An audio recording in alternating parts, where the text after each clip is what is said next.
Hello students, CDP की class में आपका स्वागत है। इससे पहले मैंने कुछ वीडियोस अपलोड कर दी हैं। अगर आप एच टेट की, सी टेट की तैयारी कर रहे हैं, टीजीटी, पीजीटी, पीआरटी की, तो सारे ही क्वेश्चन सीडीपी के अवेलेबल हैं। कुछ ये क्वेश्चंस ऐसे हैं जो पहले पूछे गए थे, कुछ एमसीक्यूज़ हैं।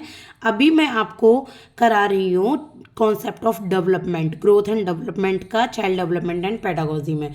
तो कुछ क्वेश्चंस मैं आपको इससे पहले करा चुकी हूँ, प्लेलिस्ट अवेलेबल है, आप देख सकते हैं। आज हम स्टार्ट करेंगे क्वेश्चन नंबर 58 से, तो ऑब्वियसली 57 तक मैं करा चुकी हूँ। आज ये वाला चैप्टर हम पूरा कर लेंगे जो कि है कॉन्सेप्ट ऑफ चाइल्ड डेवलपमेंट का एंड ग्रोथ का। इसके बाद हम प्रिंसिपल्स चलाएंगे डेवलपमेंट ऑफ चिल्ड्रन के। तो चलिए स्टार्ट करते हैं। देखिए, Aman and Chaman are playing in sand. जो अमन और चमन हैं वो रेत से खेल रहे हैं, सैंड से। Suddenly Aman sees a boy playing with a ball.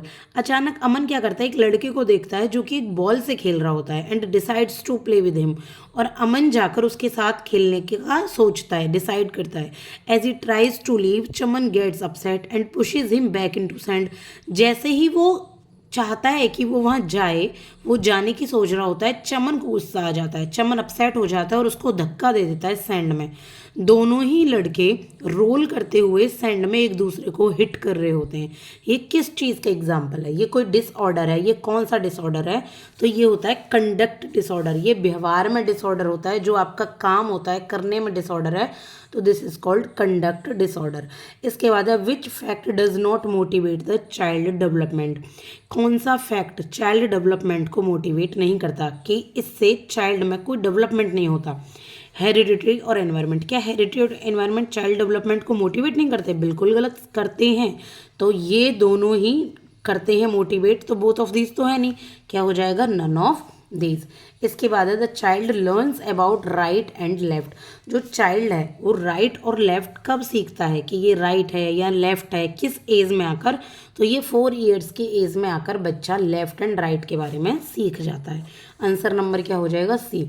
इसके बाद है which are the main problems of childhood. Childhood की मेन प्रॉब्लम क्या है? जो बचपन होता है बच्चों का, किस चीज़ की मेन प्रॉब्लम आती है? तो ये आती है उनमें problems of emotions and sex. उनका जो जेंडर है वो क्या है, गर्ल हैं, बॉय हैं, और जो उनके इमोशंस हैं उनके अंदर प्रॉब्लम आती है। ठीक है, तो problem of emotions and sex की दिक्कत कहाँ होती है? Main problem of childhood. इसके बाद है theoretical base for programmed learning is rooted best in the. कि जो प्रोग्राम्ड लर्निंग होती है, यानी कि जो सीखी सिखाई लर्निंग होती है, उसका थ्योरेटिकल बेस क्या है, रूट किस में होता है? तो ये ऑपरेंट कंडीशनिंग थ्योरी में इसकी बात की गई है कि जो प्रोग्राम्ड लर्निंग का रूट है थ्योरेटिकल बेस का, तो वो ऑपरेंट कंडीशनिंग थ्योरी का है। इसके बाद है growth and development are. Growth और डेवलपमेंट क्या एक दूसरे के क्या अपोजिट है, सिमिलर है? नहीं, कॉम्प्लीमेंट है, एक दूसरे के पूरक है। अगर ग्रोथ एंड डेवलपमेंट नहीं, ग्रोथ में डेवलपमेंट नहीं होगी, डेवलपमेंट के साथ ग्रोथ नहीं होगी, तो कभी भी बच्चे का अच्छे तरीके से विकास नहीं हो पाएगा। तो ये है कॉम्प्लीमेंट टू ईच अदर। इसके बाद the brain of child is a blank paper if we can write what we want. किसने कहा? किसने कहा कि जो चाइल्ड का ब्रेन है बिल्कुल एक खाली कागज की तरह है, खाली पेपर की तरह है, हम जो चाहें उस पर लिख दे। कहते हैं ना, बच्चा तो कच्चा घड़ा है, इस तरीके से बोलते हैं ना हम लोग, एक लैंग्वेज में, लोकोक्तियाँ लैंग्वेज में, मुहावरे में।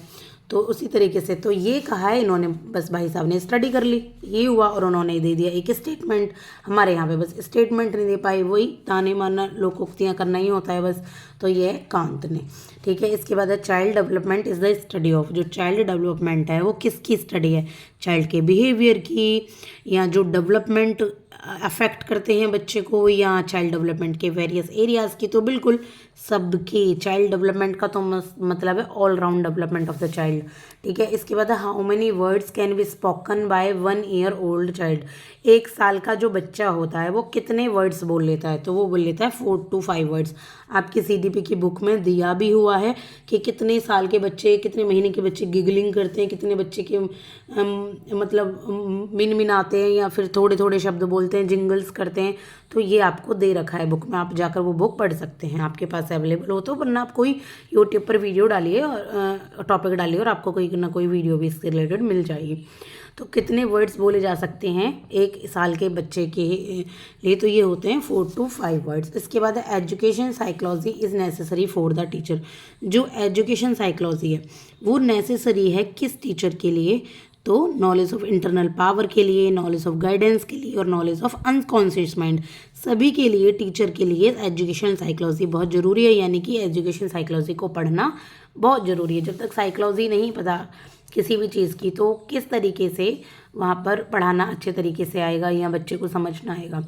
इसके बाद है which is among the following is a necessary element. इनमें से कौन सा एक नेसेसरी एलिमेंट है, तो दोनों ही है, हेरिडिटी और एनवायरमेंट और डेवलपमेंट के लिए दोनों ही necessary, that is both A and B. Psychology क्या है, सोशल साइंस है, कॉन्स्टिट्यूटिव साइंस है, नेचुरल साइंस है, ये कंपैरेटिव साइंस है। तो जो साइकोलॉजी है वो कॉन्स्टिट्यूटिव साइंस है, ठीक है, कॉन्स्टिट्यूटिव साइंस है। इसके बाद A development perspective involves concerns with changes occurring over time in, कि एक जो डेवलपमेंट पर्सपेक्टिव है वो इन्वॉल्व करता है चेंजेस, जो चेंजेस होते रहते हैं किस में, डेवलपमेंट से किस किस चीज़ में चेंजेस होते रहते हैं ओवर टाइम में, फॉर्म में, सीक्वेंस में और रेट, तीनों में ही होते हैं, तो इसका आंसर हो जाएगा ऑल ऑफ दीज। इसके बाद है among the following which is not related to development. इनमें से कौन सा डेवलपमेंट से रिलेटेड नहीं है, तो डेवलपमेंट से जो रिलेटेड नहीं है ये है change in nature and attitude. अगर किसी का व्यवहार बदल जाए, एटीट्यूड बदल जाए, तो वो डेवलपमेंट में नहीं आता, बल्कि डेवलपमेंट में एबिलिटी बढ़ती है, बिहेवियर में चेंज होता है और साइज में होता है। लेकिन नेचर और एटीट्यूड ये जो है ये डेवलपमेंट में नहीं आते, ठीक है, ये डिफरेंट होते हैं। इसके बाद है psychology in the present time is, present time में जो साइकोलॉजी है उसको क्या कहते हैं, साइंस ऑफ बिहेवियर। क्या कहते हैं, साइंस ऑफ बिहेवियर। यानी कि ये मैंने शायद पहले आपको कराया भी हुआ है, जो प्रेजेंट टाइम की साइकोलॉजी है वो यानी कि बिहेवियर की साइंस है। बिहेवियर को पढ़ना सिस्टेमेटिक तरीके से, वही बिहेवियर का साइंस, साइकोलॉजी का मतलब। आई होप कि आपको समझ आ गए होंगे। अभी ये छोटी क्लास है, छोटे टाइम की है, इसके बाद मैं आपको टॉपिक बता देती हूँ। मैं ये कराऊंगी principles of the development of children. जल्दी से प्लीज़ इन्हें कंप्लीट कीजिए और फिर मैं आपके लिए PYQs की सीरीज़ लेकर आऊँगी, स्पेशली PYQs की बुक से, स्पेशल PYQs विद डिस्कशन और बहुत ही कंसाइज वे में, ताकि आपका सिलेबस एग्ज़ाम आने से पहले पहले कंप्लीट हो जाए। आई होप कि मेरी थोड़ी बहुत हेल्प आपको मिल रही होगी। अगर आपको पसंद आई है वीडियो तो please like, share and subscribe जरूर कीजिएगा। Thank you so much.